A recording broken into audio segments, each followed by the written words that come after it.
The Hood River City Planning Commission met on February 18th to review an application for a planned unit development of 11 units of attached single-family townhomes on Wasco Court. There were two issues commissioners had to consider, and the most critical one was the request by the applicant to rezone the property from industrial land to C2 commercial use. Why did this matter? The company buying the land applied to build 11 townhomes there, and the city needs more housing. But homes built in C2 commercial zones can be rented out as short-term rentals. Short-term rentals in commercial zones have no restrictions on the number of nights that they could be rented, and there's no need for a permanent resident living there. There's also no guarantee that houses built there would remain owner-occupied, even if that's how they were originally sold. And if the applicant decided not to build there after all and sold the land, the next purchaser could build a car wash or other commercial business there unless the rezone of that property carries a specific requirement for a certain amount of housing to be built there. The applicant for this zoning change explained why his firm decided to request a C2 zoning change. Good afternoon, Commission. I'm Hayden Wooten with Mario Design. I'm the Senior Land Use Planner on the team. I am representing the applicant tonight. To start with the zone change, presently there is not an identified need for industrial sites of this size. And so as the applicant, we went to look for a more appropriate use that is more in line with the statewide planning goals. We found that the C2 zone was pretty advantageous for us, primarily because Hood River is already accounted for certain residential zones that are available, but there was an identified need for commercial land with the intention that it be developed as residential to help meet the housing needs. Commissioner Bill Irving confers with Planning Director Dustin Nilsson and confirms that there is no shortage of light industrial zoned land in Hood River. Commissioner Irving then moves on to the real crux of his questions, which involve what exactly can be built on C2, and if it's housing, what prevents it from being a short-term rental. I guess let me ask a question. Is there anything that would assure us that this is going to be developed as housing if we change this zone? We agree to change the zone, the developer never does the project, the property gets sold, the next thing you know, we have a car wash. We had discussed in other applications a condition of approval mandating that a certain amount of housing be produced and that be left on the zone. Therefore, not allowing rezone to occur, leaving a C2 that didn't produce. I think that would be something you would want to produce or discuss with the applicant in terms of, conditioning that although zoned to C2, you would, and any subsequent developer, if they walked away, would be required to produce a certain number of units. That's not unprecedented territory for a planning commission. Is there anything that is going to currently, as defined in the findings, that would preclude these from just being short-term rentals? No. Both commercial and residential neighbors of this property talked about concerns over parking and the use of Wasco as a truck zone, but the issue of spot zoning industrial land and converting it to commercial use came up, as well as the use of the property for short-term rentals. I'm trying to figure out how we approve this project, but not switch it to C2, because I think it's, one, not justified based upon the data from the economic opportunities analysis or the housing needs analysis. It's not a multifamily project. It's a single family residential project. It's a slippery slope. The fact that it could be, we change this to C2 and then 2 years down the road, it's a car wash, even if we tried to impose some density calculation. And if we're going to be using this as the needed housing as a justification, the fact that these could easily be all short-term rentals, it's concerning because then it will not be provided needed housing. Yeah, I too share that concern with the C2 zoning, that even if we do get those dwelling units, that they inevitably become their highest and best use financially, which would be short-term rental. And if we're able to get to this through an R type zoning, then that I think that would be the ideal situation, and it makes we don't have to worry about conditions that likely we can apply in terms of protection from short-term rentals. I agree with you guys that going into C zoning is a slippery slope, and I'm a little uncomfortable with it. I'd feel a lot better if this was an R3. Yeah, I mean, I think I've said this prior, but I agree with that. I think this should and can be rezoned, but I don't think C2 is the right classification for it. I'd rather see an R3. Planning Director Dustin Nielsen explains to the commissioners that only the City Council can approve a zone change.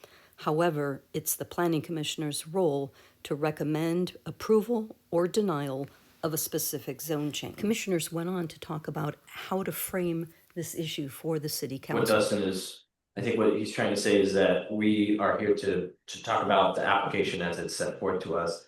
Yes. So then the recommendation, if I'm trying to kind of distill it down here, would be that we don't think that the C2 is justified because of potential uses in the future, and additionally to help the applicant, because we do want applicants to develop in the city of Hood River.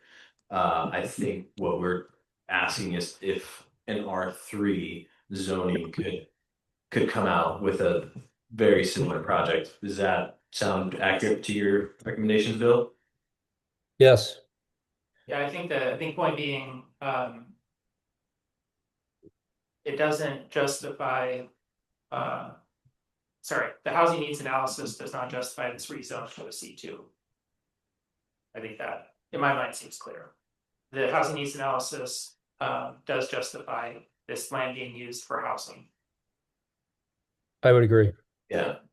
So with that being said, it seems like we're coming to a pretty good agreement here on what recommendation we want to make to City Council.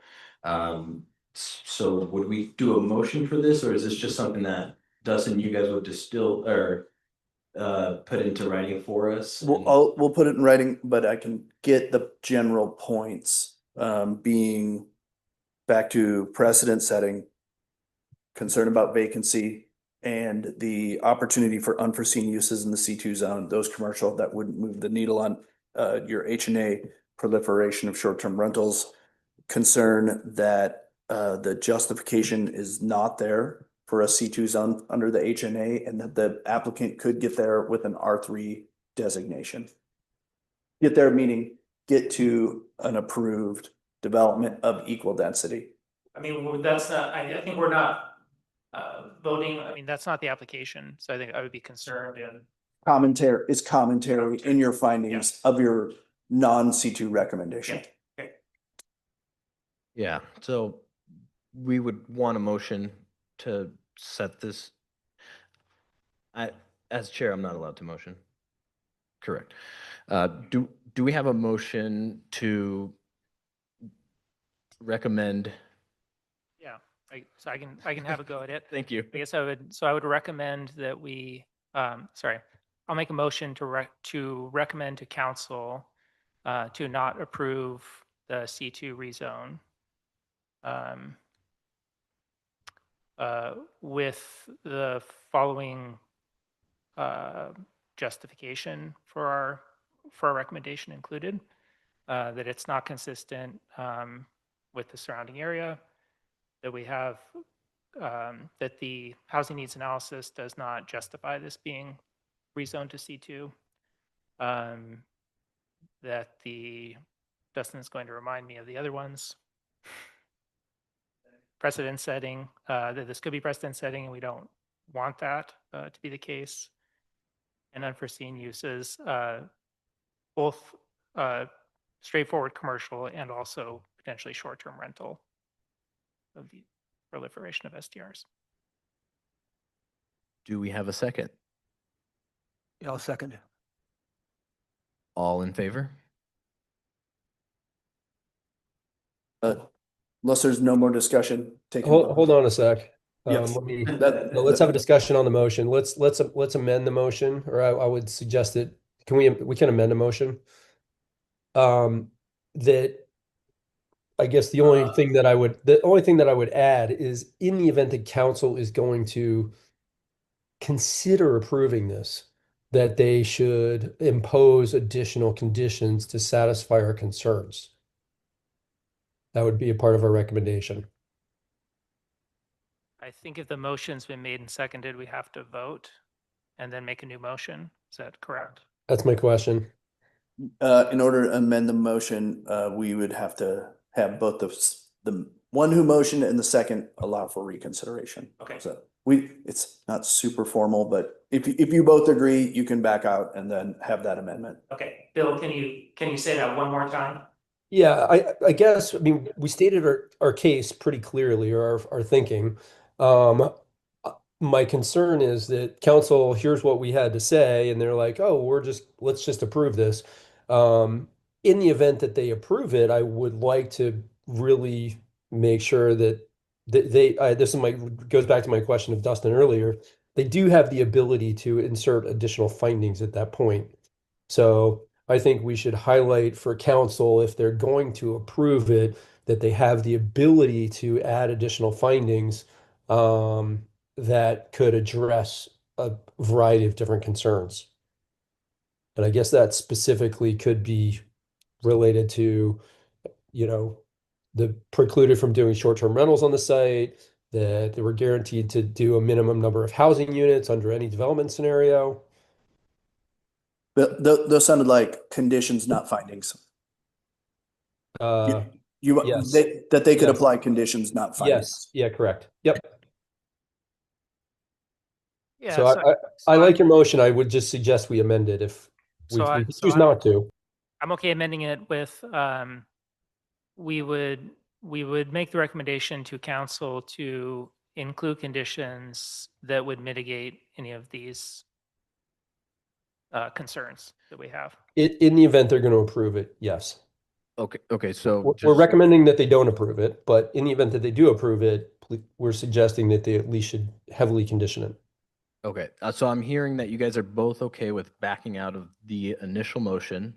So let's clean it up with one final motion, and then we'll look for a second. Does that sound okay? I think we can amend as long as who seconded? You seconded? Are you okay with the amended motion? Long as you agree to the amendment, we can move forward with. All right, Okay, we have a second. so it is seconded. All in favor? Yes. Aye. Yes. Yes. And I also am in favor. So this recommendation passes unanimously as well.